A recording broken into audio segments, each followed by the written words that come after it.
नमस्कार दोस्तों, competition academy के यूट्यूब पोर्टल पे आपका स्वागत है।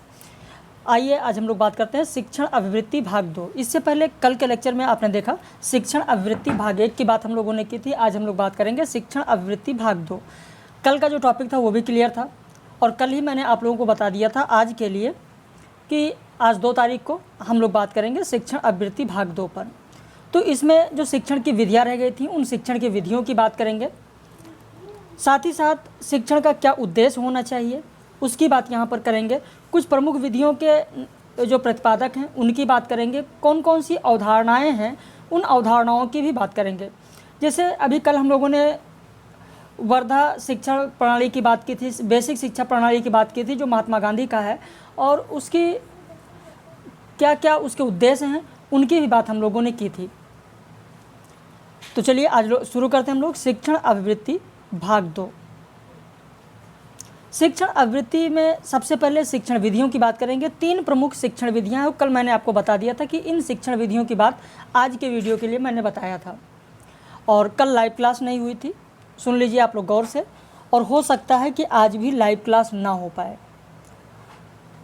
तो कुछ समस्याएं हैं जिसकी वजह से नहीं हो पा रहा है, और इसीलिए हिंदी का पेपर भी रात में नहीं बना पाए हैं। बच्चे की थोड़ी तबीयत ख़राब थी, इस वजह से नहीं हो पाया क्लास। तो हो सकता है कि आज भी ना हो पाए, फिर भी मैंने कोशिश करके आप लोगों को शिक्षण विधि का वीडियो ये आप तक पहुंचा रहे हैं। तो शिक्षण विधि 3 प्रकार की होगी, मुख्यतः 3 प्रकार की: अध्यापक केंद्रित, विद्यार्थी केंद्रित और मिश्रित। मिश्रित वो होगी जिसमें अध्यापक और विद्यार्थी दोनों जो शामिल होंगे वो होगा आपका मिश्रित पद्धति। वर्तमान समय में अगर हम शिक्षण विधियों की बात करें इन तीनों में से, तो आपको पता है कि वर्तमान समय में विद्यार्थी केंद्रित विधि बहुत सफल होती जा रही है और आगे की ओर लगातार बढ़ती जा रही है।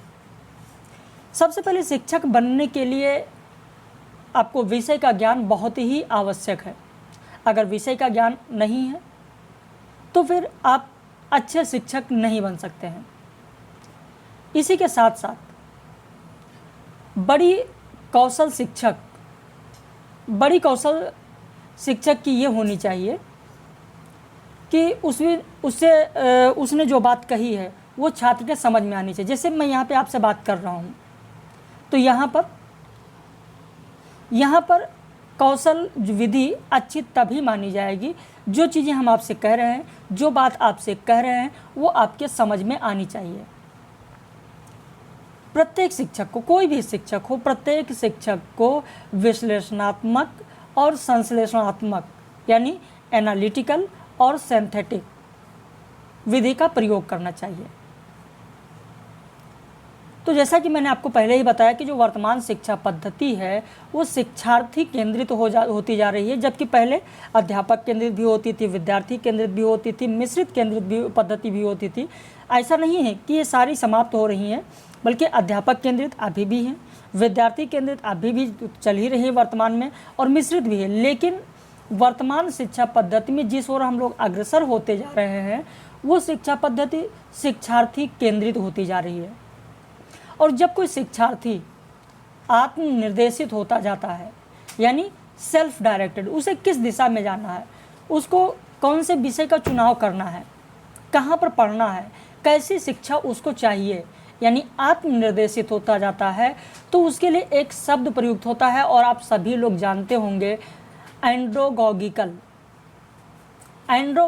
देखिए यहाँ पर जो चीज़ें बताई जा रही हैं, जो आप सुन रहे हैं, समझाई जा रही हैं, उन्हें गौर से सुनें, क्योंकि यह वीडियो आपके लिए बहुत ही महत्वपूर्ण है और परीक्षा में आपको 2 प्रश्न बहुत आराम से दे सकता है।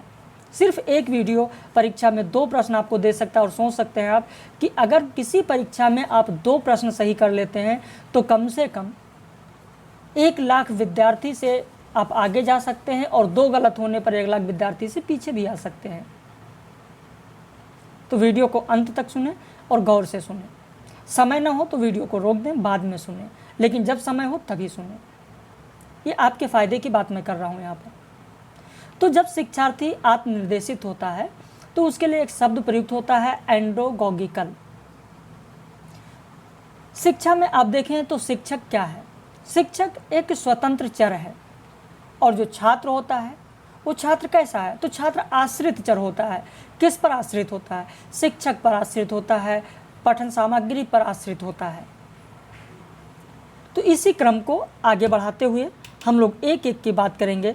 पहले बात करेंगे अध्यापक केंद्रित या शिक्षक केंद्रित विधियों की बात करेंगे। देखिए, पिछले कुछ दशकों के दौरान शिक्षकों द्वारा कक्षा में अपनाई जाने वाली अनुदेशात्मक प्रक्रिया में बहुत बदलाव आ चुका है। प्रारंभ में अनुदेश व्यवहारवादी उपागम पर आधारित थे, जो बाद में मानवतावाद पर आधारित हो गए और हाल ही में रचनावादी उपागम पर केंद्रित हो गए हैं। अभी भी बहुत सी जगह ऐसी है जहां पर कक्षा में 50 से अधिक विद्यार्थी रहते हैं, वहां पर शिक्षक केंद्रित विधि अपनाई जाती है। ऐसा नहीं है कि शिक्षक केंद्रित विधि समाप्त हो गई है, ऐसा नहीं है। तो अभी भी आप देखेंगे कि जहां पर 50 से अधिक विद्यार्थी हैं वहां पर शिक्षक केंद्रित विधि अपनाई जाती है। बहुत सी शिक्षक केंद्रित अनुदेशात्मक विधियां प्रचलित हैं। अब प्रश्न ये भी पूछा जाता है कभी कभी कि निम्न में से कौन सी शिक्षक केंद्रित विधियां हैं? तो आइए कुछ शिक्षक केंद्रित विधियों की बात कर लेते हैं। जैसे सबसे प्रमुख व्याख्यान विधि, लेक्चर मेथड जिसे आप कहते हैं। व्याख्यान विधि की अगर बात करें तो वर्तमान समय में शिक्षक जिस व्याख्यान विधि का उपयोग करते हैं वह प्रारंभिक तौर पर शिक्षार्थियों के एक समूह को उनके द्वारा दिया गया एक मौखिक प्रस्तुतिकरण है। बहुत से व्याख्यान स्लाइड शो के माध्यम से, मानचित्र के माध्यम से दिया जाता है। जैसे आप यहीं पर देख रहे हैं, जो ये व्याख्यान, जो ये लेक्चर आप सुन रहे हैं, वो एक स्लाइड के माध्यम से आप तक पहुंचाया जा रहा है। तो ये क्या है? ये भी एक व्याख्यान विधि है जो स्लाइड के माध्यम से दिया जा रहा है। व्याख्यान विधि को अधिक प्रभावी बनाने के लिए पहले से तैयार होना चाहिए, तैयारी होनी चाहिए, प्रस्तुतिकरण अच्छी होनी चाहिए, मूल्यांकन पर विशेष बल देना चाहिए, विशेष ध्यान देना चाहिए। व्याख्यान विधि से शिक्षक का नियंत्रण रहता है। नई सामग्री को कम समय में ग्रहण कराया जा सकता है। जैसे कई लोगों ने कहा कि सर बोर्ड पर करा दीजिए। प्रारंभ में जब कक्षाएं प्रारंभ हुई, बोर्ड पर, देखिए बोर्ड पर उतनी चीज़ें नहीं कराई जा सकती हैं। कम समय में जितना स्लाइड के माध्यम से आपको दिया जा सकता है उतना बोर्ड के माध्यम से नहीं दिया जा सकता, क्योंकि लिखने में जितना समय वहाँ बोर्ड पर लगेगा उतना यहाँ पर लिखाया होता है और चीज़ों को समझाई जाती हैं। तो नई सामग्री को कम समय में ग्रहण कराया जा सकता है स्लाइड के माध्यम से या व्याख्यान विधि के माध्यम से। इसमें नोट करने में भी सहजता होती है क्योंकि चीज़ों को समझाई जाती हैं, कुछ चीज़ें लिखी होती हैं, उन्हें आप बहुत आराम से स्क्रीनशॉट लेकर और लिख सकते हैं। इसका दूसरा पक्ष ये भी है कि इसमें एक मार्गीय संप्रेषण, अब देखिए यहाँ एक मार्गीय संप्रेषण हो रहा है, मैं सिर्फ बोल रहा हूँ, आप सिर्फ सुन रहे हैं। द्विमार्गीय संप्रेषण कब होगा? द्विमार्गीय संप्रेषण होता है जब लाइव क्लास होती है। जैसे लाइव क्लास में आप देखते हैं कि मैं प्रश्नों को दे रहा हूँ, मैं बोल रहा हूँ और आपकी प्रतिक्रिया आ रही है, तो वहाँ पर क्या होगा? द्विमार्गीय संप्रेषण होगा। यहाँ पर श्रोता क्या है? निष्क्रिय रूप में है, मैं बोल रहा हूँ, सिर्फ आप सुन रहे हैं। तो जो व्याख्यान विधि होती है उसमें श्रोता जो होता है वो कैसा होता है? तो निष्क्रिय रूप में होता है। व्याख्यान विधि के कुछ लाभ भी होते हैं, चलिए मैं आपको बता देता हूँ। ये शिक्षक के लिए जो व्याख्यान विधि के लाभ हैं वो लाभ ये होते हैं कि शिक्षक के लिए सरल, संक्षिप्त और आकर्षक हैं। व्याख्यान विधि के द्वारा कम समय में ज़्यादा से ज़्यादा शिक्षार्थियों को सम्मिलित किया जा सकता है। जैसे आप खुद देखें, मैं एक व्याख्यान दे रहा हूँ, मैं एक लेक्चर दे रहा हूँ, आप सुन रहे हैं, और कम समय में ये जो हमारे सारे कैंडिडेट हैं 178 जो कैंडिडेट हैं सब तक ये चीज़ पहुँच जाएगा और पब्लिक कर देंगे तो बहुत सारे लोगों तक पहुँच जाएगा। तो इस विधि के द्वारा कम समय में ज़्यादा से ज़्यादा शिक्षार्थियों को सम्मिलित किया जा सकता है। इससे हमें आगे सीखने के लिए प्रेरणा भी मिलती है और इस विधि के माध्यम से हमें समय और उपलब्ध उपकरण के उपयोग में लचीलापन मिल जाता है। और साथ ही साथ इस व्याख्यान को सुनकर आप लोग नोट्स भी बना सकते हैं। लेकिन व्याख्यान विधि की कुछ सीमाएं होती हैं। जैसे इस विधि में छात्र, मैंने आपको अभी बताया कि निष्क्रिय होता है, इसलिए शिक्षक को ज़्यादातर दो तरफा संचार का प्रयास करना चाहिए। जैसे लाइव क्लास जो मैं कराता हूँ, क्या दो तरफा, तो इसीलिए दो तरफा संचार का भी प्रयास करना चाहिए। यह विधि सर्वोत्तम मानसिक कौशल के विकास के लिए उपयुक्त नहीं होती है। व्याख्यान विधि कई शिक्षार्थियों के लिए नीरस और तनावपूर्ण हो सकती है। जैसे बहुत सारे ऐसे विद्यार्थी हैं जो लेक्चर सुनते हैं और एकदम नीरस होते हैं, साथ ही साथ एक तनावपूर्ण स्थिति आ जाती है। तो ये व्याख्यान विधि की कुछ सीमाएं भी होती हैं। अब इसके बाद प्रदर्शन विधि की बात करें तो वो भी अध्यापक केंद्रित पद्धति होती है या शिक्षक केंद्रित पद्धति होती है। प्रदर्शन विधि, जिसे आप डिमॉन्स्ट्रेशन स्ट्रेटजी कहते हैं, ये क्रियाकलाप केंद्रिकता और कुछ सीमा तक बाल केंद्रिकता के सिद्धांत पर कार्य करती है। इस विधि का दोहरा उद्देश्य होता है। पहला तो ये कि मूर्त से अमूर्त अर्थात संकल्पना के शिक्षण सूत्र के अनुरूप होता है। मूर्त से अमूर्त मैंने कल के लेक्चर में आपको समझा दिया था। दूसरा, शिक्षार्थी उसी प्रदर्शन को दोहरा सकता है जिससे वह स्वयं करके भी संकल्पनाओं को समझ सकते हैं। यानी जो भी प्रयोग जो भी बताया जा रहा है यहाँ पर, उसे अब दोबारा करके अगर प्रकृति के माध्यम से कोई चीज़ समझाया था, प्रदर्शन करके वो चीज़ समझाया जाता है। जैसे आप प्राइमरी कक्षाओं में आप देखें, जो शिक्षिकाएँ हैं, जो शिक्षक हैं, वो क्या करते हैं, डांस के माध्यम से, हाथ को हिलाकर, सर को हिलाकर, यानी बहुत सारी प्रक्रियाओं के माध्यम से बहुत सारा प्रदर्शन करके बच्चों को सिखाते हैं और बच्चे ठीक वैसा ही खुद से करके और उन चीज़ों को सीख सकते हैं। या जो प्रयोगशाला में प्रैक्टिकल करके बताया जाता है, ठीक वैसा ही बच्चा प्रैक्टिकल करके फिर उसको सीख सकता है। तो ये होती है प्रदर्शन विधि।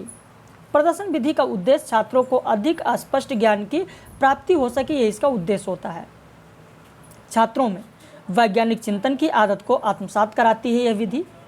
साथ ही साथ प्रदर्शन विधि मूर्त से अमूर्त शिक्षण सूत्र का ध्यान रखती है। छात्रों को भागीदारी का अवसर भी प्रदर्शन विधि प्राप्त कराती है, प्रदान करती है। अब इसके बाद टोली या समूह शिक्षण की बात करें तो आर.ए. सिंगर ने कहा है कि टोली शिक्षण एक व्यवस्था है जहां दो या अधिक शिक्षक सहयोगात्मक रूप से एक या अधिक कक्षा समूहों को दिए गए समय में उपयुक्त एवं सहमति से योजना शिक्षण एवं मूल्यांकन करते हैं। अतः टोली के सदस्यों की विशिष्ट सामर्थ्यों का लाभ उठाते हैं। वहीं डेविड वार्विक ने कहा है कि संगठन का एक स्वरूप जिसमें व्यक्तिगत शिक्षक अपने शिक्षार्थियों की आवश्यकताओं और संस्थान की सुविधाओं के उपयुक्त एक कार्य योजना के कार्यान्वयन एवं आविष्कार के लिए संसाधनों, रुचियों और विशेषज्ञताओं को साझा करने का प्रयास करता है। समूह शिक्षण पद्धति में, टीम टीचिंग मेथड में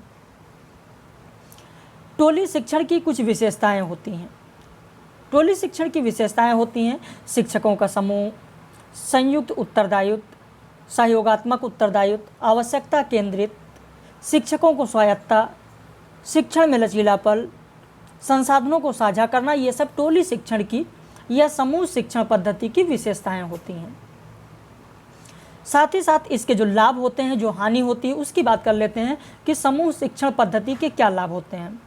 देखिए, इस विधि में छात्रों द्वारा सबसे अच्छे संकाय को साझा किया जा सकता है।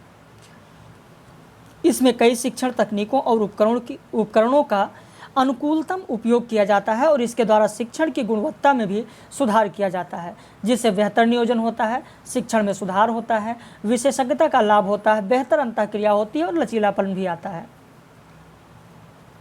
साथ ही साथ इसकी हानि ये होती है कि इसमें समन्वय का अभाव होता है, जिम्मेदारी का एक अभाव दिखाई पड़ता है। साथ ही साथ सामंजस्य बनाए रखने में भी परेशानी होती है समूह शिक्षण पद्धति में, और सामग्री या वस्तुओं का भी इसमें अभाव देखा गया है।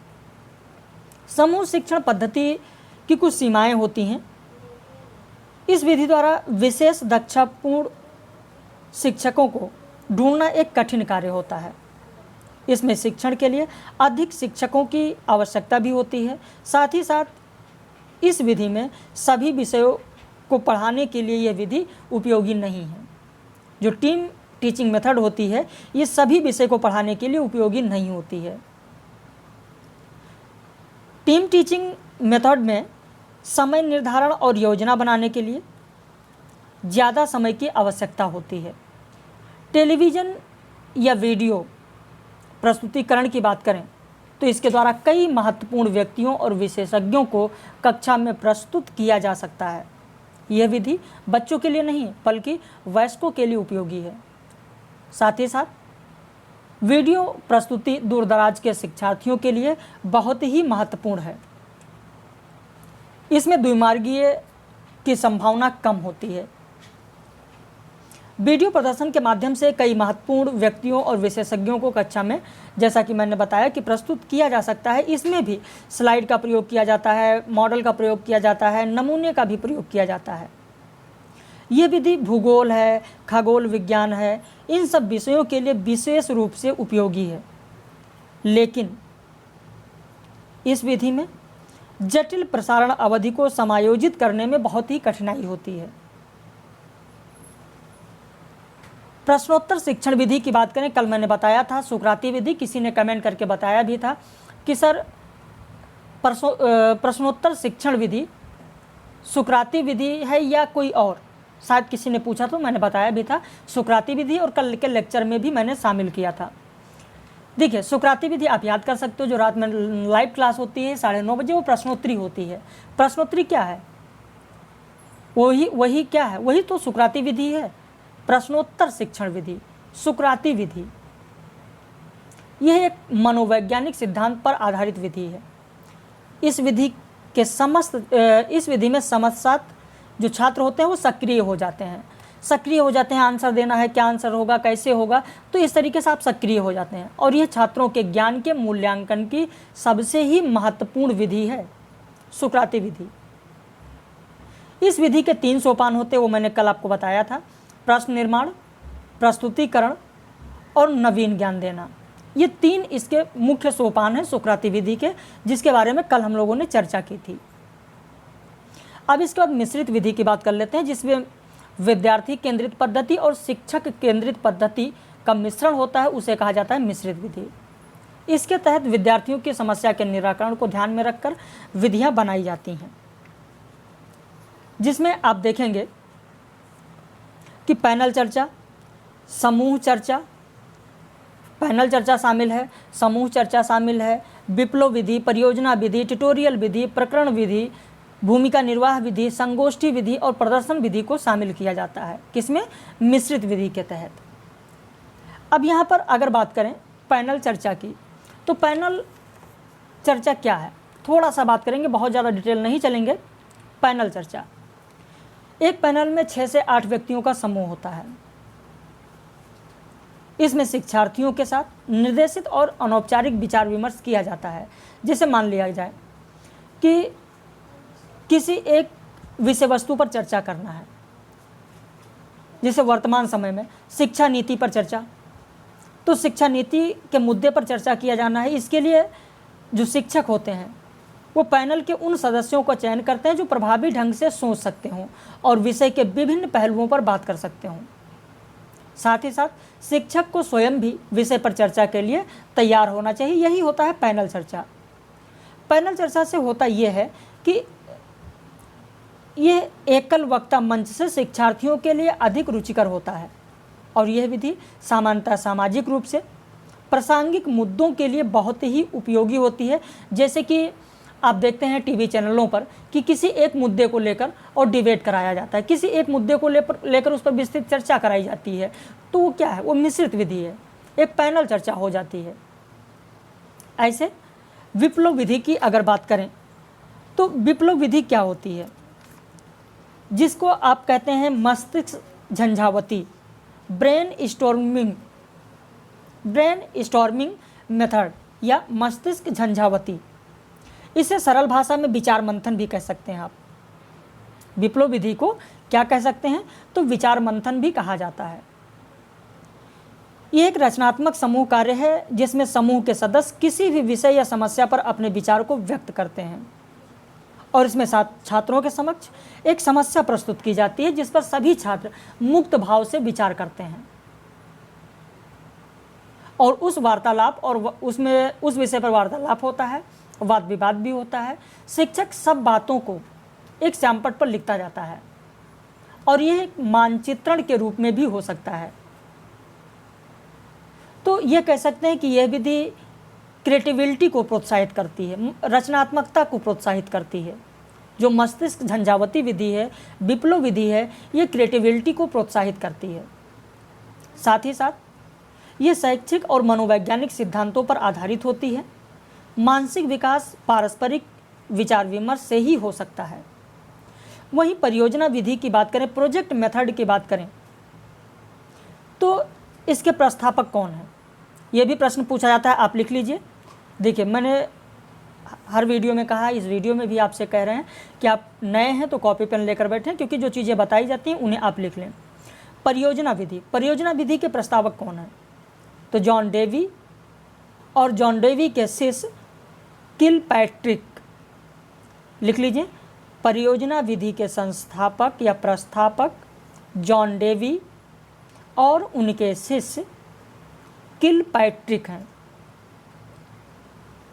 किलपैट्रिक हैं। परियोजना विधि के तहत आप देखेंगे कि इसमें पूर्ण सहभागिता के साथ सामाजिक वातावरण के लक्ष्य प्राप्त किया जाता है इसमें, और इसमें छात्रों के समक्ष एक समस्या यहाँ भी प्रस्तुत की जाती है। छात्र उसका हल निकालने में एक निश्चित अवधि तक के लिए प्रयासरत रहते हैं। शिक्षक उसका मार्गदर्शक बन सकते हैं। इसकी एक निश्चित प्रारूप में रिपोर्ट भी बनती है। इसके माध्यम से छात्र में गहन सोच की प्रवृत्ति का विकास होता है और साथ ही साथ छात्र समूह में कार्य करने के लिए भी प्रेरित होते हैं परियोजना विधि के तहत। वहीं अनुशिक्षण की बात करें, ट्यूटोरियल मेथड की बात करें, ट्यूटोरियल विधि की बात करें, अनुशिक्षण की बात करें, तो यहाँ पर आप देखेंगे कि इस विधि के द्वारा छोटे समूह में शिक्षण के उद्देश्य से मार्गदर्शन करना, संख्यात्मक और व्यक्तिगत समस्याओं को सुलझाना आदि कौशल यहाँ पर विकसित किए जाते हैं।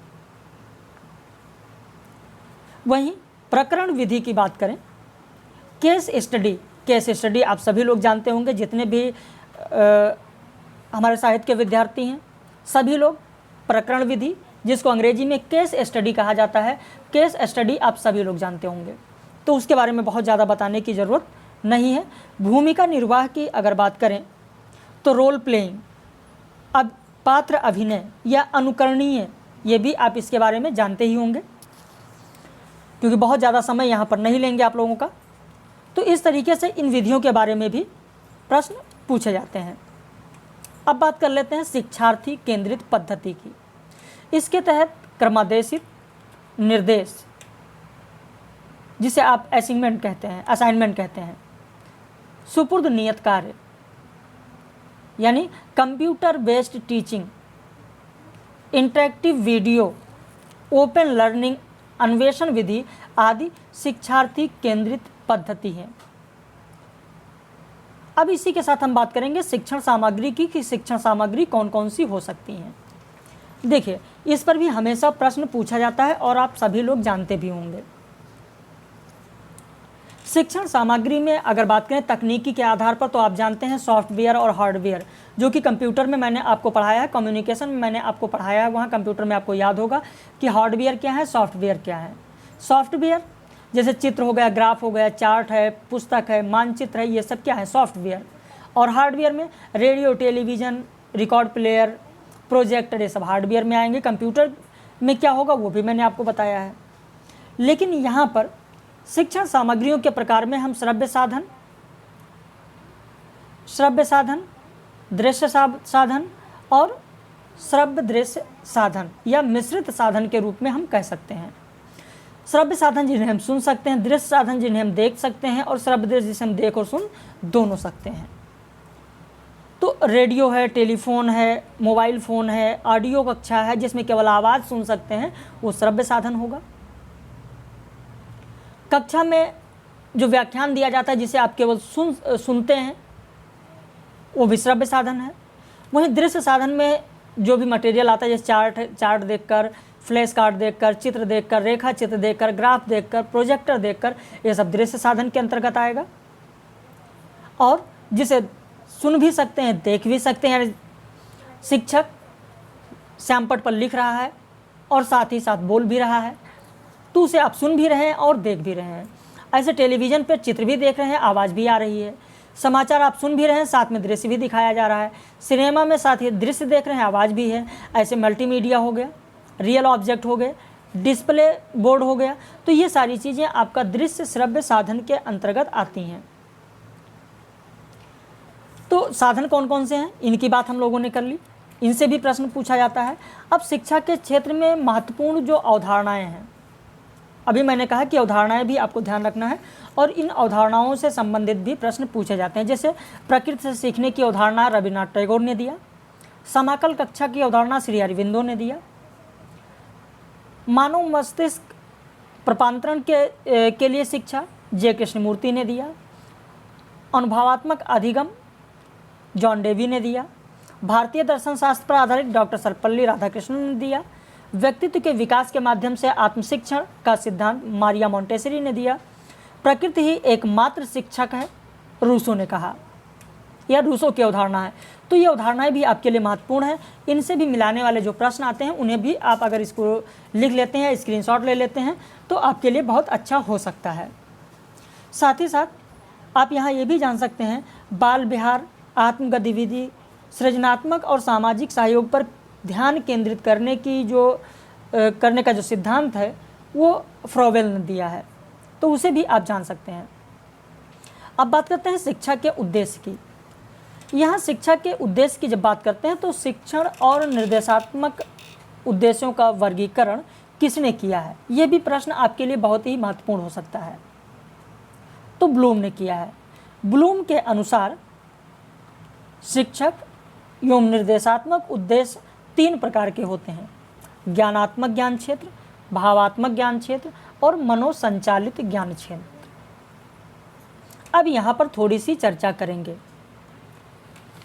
ज्ञानात्मक की अगर बात करें, ज्ञानात्मक ज्ञान क्षेत्र आप लिख लीजिए, ज्ञानात्मक सिद्धांत के प्रतिपादक N.L. गेज हैं। लिख लीजिए, ज्ञानात्मक सिद्धांत के प्रतिपादक N.L. गेज हैं, GAZE। ज्ञानात्मक सिद्धांत के प्रतिपादक N.L. गेज हैं। लिख लिया आपने। दूसरा हमारा है भावात्मक ज्ञान क्षेत्र और तीसरा हमारा है मनोसंचालित ज्ञान क्षेत्र। यहाँ पर ज्ञानात्मक ज्ञान क्षेत्र की बात करें तो ज्ञानात्मक ज्ञान क्षेत्र में ज्ञान होना चाहिए, बोध होना चाहिए, उपयोग होना चाहिए, विश्लेषण होना चाहिए और संश्लेषण। ये इसकी महत्वपूर्ण विशेषता है ज्ञानात्मक ज्ञान क्षेत्र की।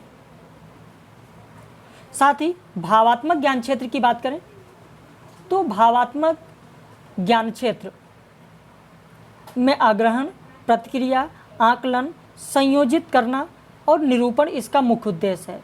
वहीं मनोसंचालित ज्ञान क्षेत्र की अगर बात करें तो मनोसंचालित ज्ञान क्षेत्र में आप देखेंगे कि प्रतिरूपता, कार्यसाधन, परिशुद्धता, स्पष्ट अभिव्यक्ति और प्रकृतिकरण होता है। अब यहाँ पर थोड़ी सी चीज़ें और हम लोग डिस्कस करना चाहेंगे। थोड़ी सी चीज़ डिस्कस ये यहाँ पर करना है कि जो शिक्षण का स्तर होता है वो शिक्षण का 3 स्तर होता है। 3 स्तर कौन कौन सा? जिस तरीके से यहाँ आपने 3 स्तर देखा वैसे शिक्षण के 3 स्तर होते हैं। आप लिखें स्मृति स्तर,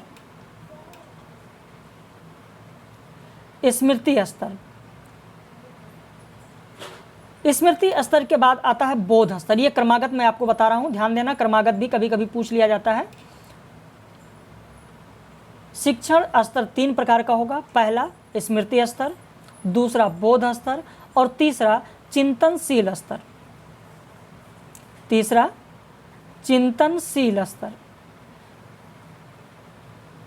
ये क्रम से हैं, क्रम से भी पूछ लिया जाता है। तो सबसे पहले आएगा आपका स्मृति स्तर, फिर आएगा बोध स्तर और उसके बाद आएगा चिंतनशील स्तर। जो चिंतनशील स्तर होता है इसे कक्षा में खुला और स्वतंत्र होना चाहिए, जिससे अभ्यर्थी सोच सके और उस पर अपनी प्रतिक्रिया व्यक्त कर सके, उस पर चिंतन करके प्रतिक्रिया व्यक्त कर सके। तो सबसे पहले स्मृति स्तर होगा, फिर बोध स्तर होगा, फिर चिंतनशील स्तर होगा। स्मृति स्तर की अगर बात करें तो स्मृति स्तर के प्रतिपादक या प्रस्तावक हर्वर्ड हैं। लिख लीजिए, स्मृति स्तर के प्रस्तावक हर्बर्ट हैं। स्मृति स्तर के प्रस्तावक हर्बर्ट हैं।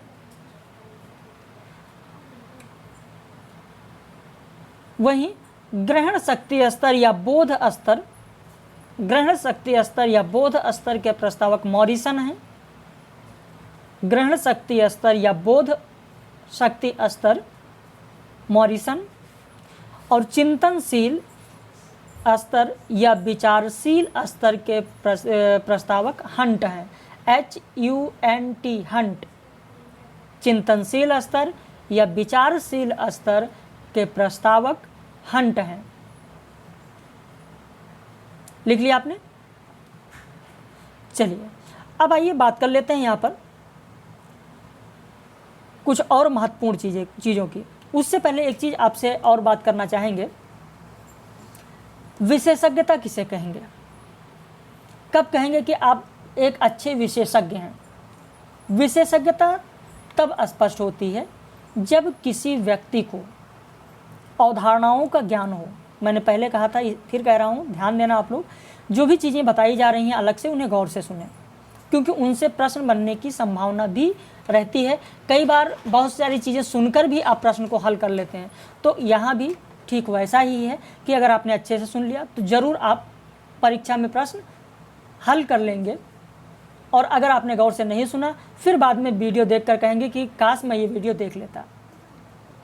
तो विशेषज्ञता उसे कहेंगे जब किसी व्यक्ति के अंदर अवधारणाओं का ज्ञान हो, उस व्यक्ति के अंदर शिक्षण कौशल हो, उस व्यक्ति के अंदर निर्णय लेने का कौशल हो, तो कहा जाता है कि उसकी विशेषज्ञता अच्छी है। विशेषज्ञता अच्छी है कहा जाता है सिर्फ 3 चीज़ों से: अवधारणाओं का ज्ञान होना चाहिए, शिक्षण कौशल अच्छी होनी चाहिए, और निर्णय लेने का कौशल भी अच्छा होना चाहिए। तभी कहा जाता है कि जो मनोसंचालित ज्ञानकोश है, जो यहाँ पर अभी मैंने आपसे बात किया कि मनोसंचालित ज्ञानकोश, इस मनोसंचालित ज्ञानकोश में देखा जाता है कि प्रयोग करने की क्षमता और शारीरिक कौशल बहुत ही जरूरी है। और इसीलिए कहा गया कि प्रतिरूपता, कार्य साधन, परिशुद्धता, स्पष्ट अभिव्यक्ति और प्रकृतिकरण होना चाहिए। यानी शारीरिक कौशल होना चाहिए और प्रयोग करने की क्षमता होनी चाहिए।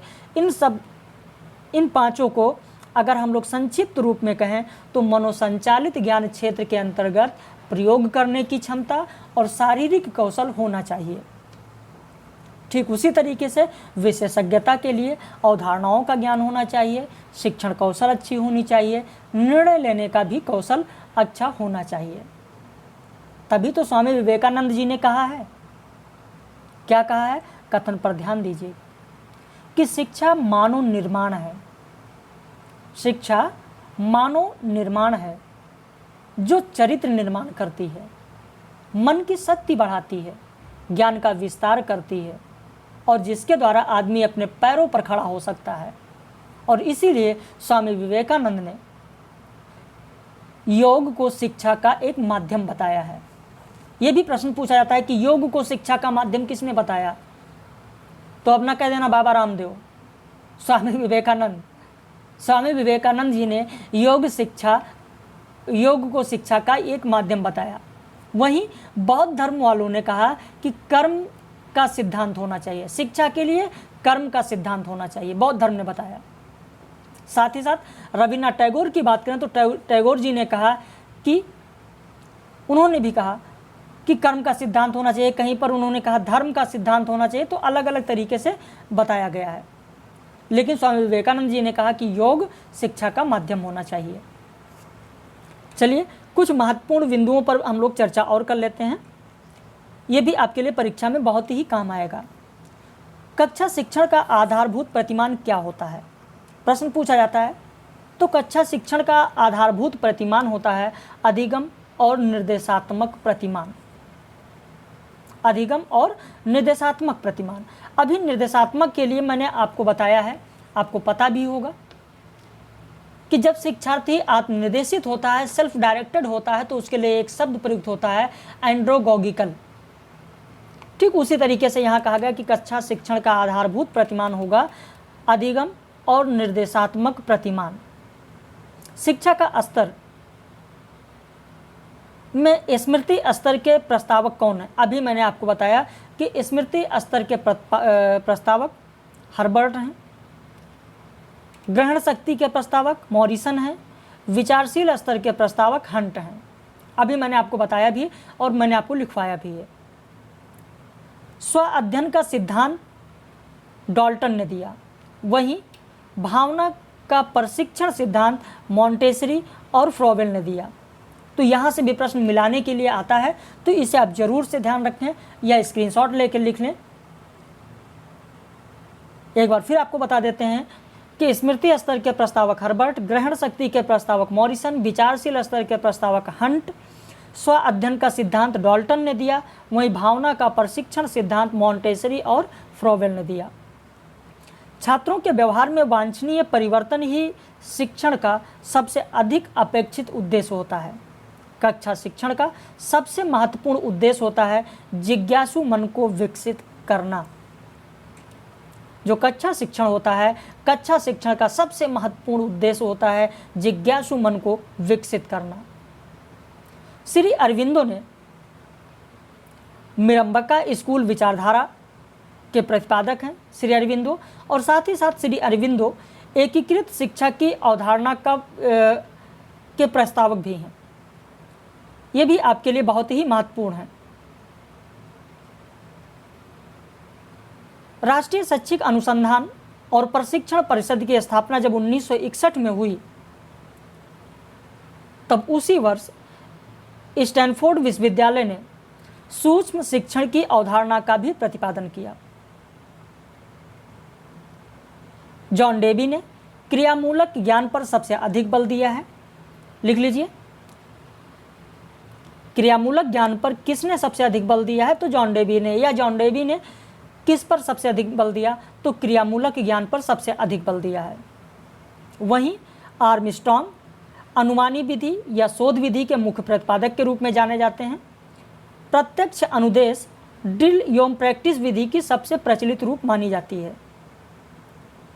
कंप्यूटर एडेड इंस्ट्रक्शन के तहत ट्यूटोरियल विधि भी आती है, अभ्यास विधि भी आती है और सतत अनुकरण विधि भी आती है। कभी कभी प्रश्न पूछ लिया था कि कंप्यूटर एडेड इंस्ट्रक्शन के तहत कौन सी विधि आती है या कौन सी विधि नहीं आती है। तो यहाँ पर आपको पता होना चाहिए, 3 आती हैं, ट्यूटोरियल विधि, अभ्यास विधि और सतत अनुकरण विधि। कंप्यूटर आधारित जो शिक्षण मॉडल है वो किसने दिया? तो कंप्यूटर आधारित शिक्षण मॉडल स्टोलुरो और डेविस ने दिया है। तो ये भी चीज़ आपके लिए बहुत ही ज़रूरी है। तो अभी मैंने आपको संज्ञानात्मक ज्ञानबोध की बात की कि संज्ञानात्मक ज्ञानबोध का वर्गीकरण ब्लूम ने किया। आपने लिख भी लिया है कि संज्ञानात्मक ज्ञान क्षेत्र का वर्गीकरण ब्लूम ने किया। तो अब आपको यह भी जानना जरूरी है कि संज्ञानात्मक क्षेत्र का उच्चतम स्तर क्या होना चाहिए। तो आप ध्यान दें, संज्ञानात्मक क्षेत्र का उच्चतम स्तर मूल्यांकन होना चाहिए और होता भी है। संज्ञानात्मक क्षेत्र का उच्चतम स्तर मूल्यांकन होता है। वहीं शिक्षक केंद्रित शिक्षण जो होती है, अभी मैंने आपको बताया, वो सत्तावादी स्तर पर शिक्षण होता है। सत्तावादी स्तर पर इसलिए कहा गया है कि जो शिक्षक केंद्रित शिक्षण नीति होती है वो सत्तावादी इसलिए है क्योंकि उसमें जो संप्रेषण होता है वो एक मार्गीय होता है। जो शिक्षक बोलता जाता है वही अभ्यर्थी सुनता है। तो सत्तावादी स्तर का शिक्षण उसे कह दिया गया है। वहीं बौद्धिक कौशल इसी संज्ञानात्मक ज्ञान क्षेत्र के द्वारा प्रतिबिंबित होता है, बौद्धिक कौशल, जबकि भावात्मक ज्ञान क्षेत्र के द्वारा मूल्यों, दृष्टिकोण और हितों को प्रतिबिंबित किया जाता है। ध्यान से सुनना, संज्ञानात्मक ज्ञान क्षेत्र के द्वारा बौद्धिक कौशल को प्रतिबिंबित किया जाता है। संज्ञानात्मक ज्ञान क्षेत्र के तहत बौद्धिक कौशल को और भावात्मक ज्ञान क्षेत्र के द्वारा मूल्यों, दृष्टिकोण और हितों को प्रतिबिंबित किया जाता है। बहुत ही महत्वपूर्ण लाइन है, आप फिर से सुने और ध्यान दें। बार बार किसी चीज़ को रिपीट कर रहे हैं, इसका मतलब कि आपके लिए बहुत ही महत्वपूर्ण हो सकता है। संज्ञानात्मक ज्ञान क्षेत्र के द्वारा बौद्धिक कौशल और भावात्मक ज्ञान क्षेत्र के द्वारा मूल्यों, दृष्टिकोण और हितों को प्रतिबिंबित किया जाता है। संज्ञानात्मक ज्ञान क्षेत्र के ही तहत किसी विषय का वर्णन भी किया जाता है। किसी विषय का वर्णन किसके तहत किया जाता है? तो संज्ञानात्मक ज्ञान क्षेत्र के तहत किया जाता है। इससे पहले मैंने आपको एक चीज़ और पढ़ाया था, याद होगा।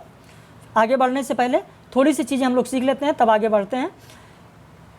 मैंने आपको यथार्थवाद, प्रकृतिवाद, व्यवहारिकता और साथ में आदर्शवाद बताया था। वैयक्तिक मतभेद कम करने में सबसे सहायक, अगर देखें तो सबसे सहायक आदर्शवाद होता है। शायद एक बार कभी प्रश्न भी पूछा गया है कि वैयक्तिक मतभेद को कम करने में सबसे अधिक सहायक क्या होता है? तो वैयक्तिक मतभेद को कम करने में सबसे अधिक सहायक होता है आदर्शवाद। साथ ही साथ जो चीज़ें आप लिखते हैं, गौर से सुनिएगा, जो चीज़ें आप लिखते हैं, लिखने में कहीं स्पेलिंग गलत हो गई तो स्पेलिंग को सही करने के लिए करेक्शन स्पेलिंग जिसको कहते हैं, करेक्शन स्पेलिंग के लिए एक शब्द का प्रयोग किया जाता है। कभी कभी प्रश्न भी आता है मार्फोग्राफ, और ऐसा प्रश्न पूछा जाता है कि मार्फोग्राफ्स का संबंध किससे है? तो मार्फोग्राफ का संबंध करेक्टिव स्पेलिंग से है। जो स्पेलिंग का करेक्शन किया जाता है, करेक्टिव स्पेलिंग से संबंध किसका है? तो मार्फोग्राफ का है। वहीं मनोविश्लेषण जो आप पढ़ रहे हैं, जो यहाँ पर हम लोग शिक्षण की नीति पढ़ रहे हैं, यहाँ पर मनोविश्लेषण के पिता कौन है? आप सभी लोग जानते हैं, सिगमंड फ्रायड का नाम आपने सुना होगा। तो कभी कभी एक ऐसा साधारण प्रश्न आ जाता है कि लोग कहते हैं ये तो कभी बताया ही नहीं गया।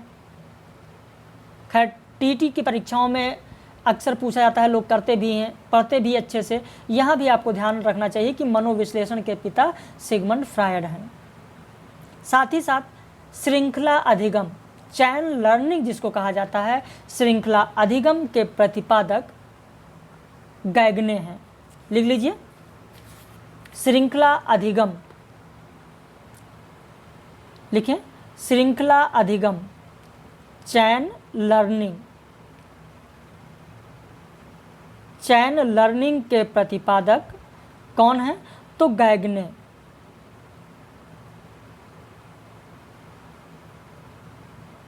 चैन लर्निंग, श्रृंखला अधिगम के प्रतिपादक कौन है? तो गैगने। अब आप शिक्षक बनने जा रहे हैं, एक प्रोफेसर बनने जा रहे हैं, तो आप जानते ही हैं कि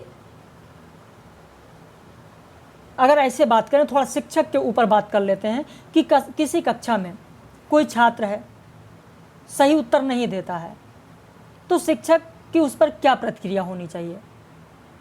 तो उसकी शिक्षक की प्रतिक्रिया ये होनी चाहिए कि छात्र को ये समझाना चाहिए कि उसका जो उत्तर दिया उसने, वो उत्तर गलत क्यों है। जैसा कि आप देख रहे हैं, जो लाइव क्लास में कराता हूँ, आप देखते ही हैं कि अगर आपने उत्तर गलत दिया तो मैं आपको बताता हूँ कि ये उत्तर गलत क्यों है, सही कौन सा होगा और क्या होना चाहिए यहाँ पर। तो ठीक उसी तरीके से अगर कोई छात्र है सही उत्तर नहीं देता है, तो आपका ये कर्तव्य बनता है, आप शिक्षक हैं, आप उसको ये समझाएं कि उसका उत्तर गलत क्यों है। सिर्फ ये कहना गलत होगा कि आपका उत्तर गलत है, नहीं, आपको ये बताना कि उसका उत्तर गलत क्यों है। मान लीजिए कि एक छात्र शिक्षक से कक्षा में प्रश्न पूछता है जिसका शिक्षक के पास कोई सीधा सही जवाब नहीं है। ऐसी स्थिति में शिक्षक को क्या करना चाहिए? कोई छात्र है, आपसे प्रश्न पूछ लिया, तो आप उसको उल्टा सीधा ना बताएं। आपको नहीं पता है, कोई बात नहीं, छात्र को ये कह दें कि उसको सही उत्तर बाद में देंगे, लेकिन गलत ना बताएं। ये भी एक शिक्षक का कर्तव्य होना चाहिए। दिसंबर 2002 में एक प्रश्न पूछा गया था, शायद आप लोगों को याद हो, अगर प्रीवियस ईयर के पेपर आप सॉल्व करते होंगे, कि अगर शिक्षक कक्षा में छात्रों को अपने आदर्शों के बारे में सूचित करने में विफल रहता है तो उसका क्या संभावी परिणाम हो सकता है? तो उसका संभावी परिणाम होगा कक्षा में अनुशासनहीनता। सिखाए जा रहे विषय में छात्र अपनी रुचि खो देता है और साथ ही साथ कक्षा में छात्रों की बढ़ती अनुपस्थिति भी होती है। साथ ही साथ आप ये भी जान लें, एक बार दिसंबर 2000 में प्रश्न पूछा गया था कि कक्षा में आदर्श स्थिति कब मानी जा सकती है? तो कक्षा में आदर्श स्थिति तब मानी जा सकती है जब एक शिक्षक अपने व्याख्यान देने के लिए पूरी तरह से तैयार होकर आता है, तभी आदर्श स्थिति मानी जा सकती है। तभी आदर्श स्थिति मानी जा सकती है जब शिक्षक और छात्र विषय पर चर्चा करते हैं, तभी एक आदर्श स्थिति मानी जा सकती है। बहुत पहले 1997 में एक प्रश्न आया था कि अगर छात्रों को ये समझ में नहीं आ रहा है कि क्या पढ़ाया जाता है तो शिक्षक को क्या करना चाहिए? तो शिक्षक को यह करना चाहिए कि उस पाठ को उचित उदाहरण देकर समझाना चाहिए। जो भी बच्चे के समझ में आए वह उदाहरण आपको देना चाहिए। तो इस तरीके से बहुत सारे प्रश्न पूछे जाते हैं। एक शिक्षक के नाते आप कक्षा में प्रश्न पूछते हैं तो प्रश्न पूछने का आपका मुख्य उद्देश्य क्या होता है? मुख्य पर्पज क्या होता है? मुख्य पर्पज होता है, मुख्य उद्देश्य होता है कि छात्रों का ध्यान आकर्षित हो। छात्रों का ध्यान आकर्षित करने के लिए आप प्रश्न पूछते हैं। तो ये सब बहुत सारे ऐसे प्रश्न आते हैं जिन्हें तो आप बहुत आराम से हल कर सकते हैं। बाकी यहाँ पर जो चीज़ें समझाई गई उन्हें आप अच्छे से सीख लें, अच्छे से जान लें और कल इसी से संबंधित आपको प्रश्न देंगे, 40 से 50 प्रश्न देंगे, उन्हें आपको हल करना है। और उसके बाद परसों हम लोग बात करेंगे रिसर्च एप्टीट्यूड की। रिसर्च एप्टीट्यूड का वीडियो मिलेगा और आज लाइव क्लास नहीं है। हम लोग देखते हैं, अगर बच्ची की तबीयत सही रही तो फिर कल हम लोग लाइव क्लास ज़रूर कराएंगे और साथ ही साथ हिंदी की टेस्ट सीरीज भी देंगे। और आज लाइव क्लास के लिए इंतज़ार आप लोग ना करिएगा। और दूसरी चीज़ ये है कि अभी शायद रिया का मैसेज आया था नोट्स के लिए और उनका पेमेंट नहीं हो पा रहा है। रिया जी क्या प्रॉब्लम है वो आप ज़रूर शेयर करें और अगर कोई समस्या आ रही है तो ज़रूर बताएं।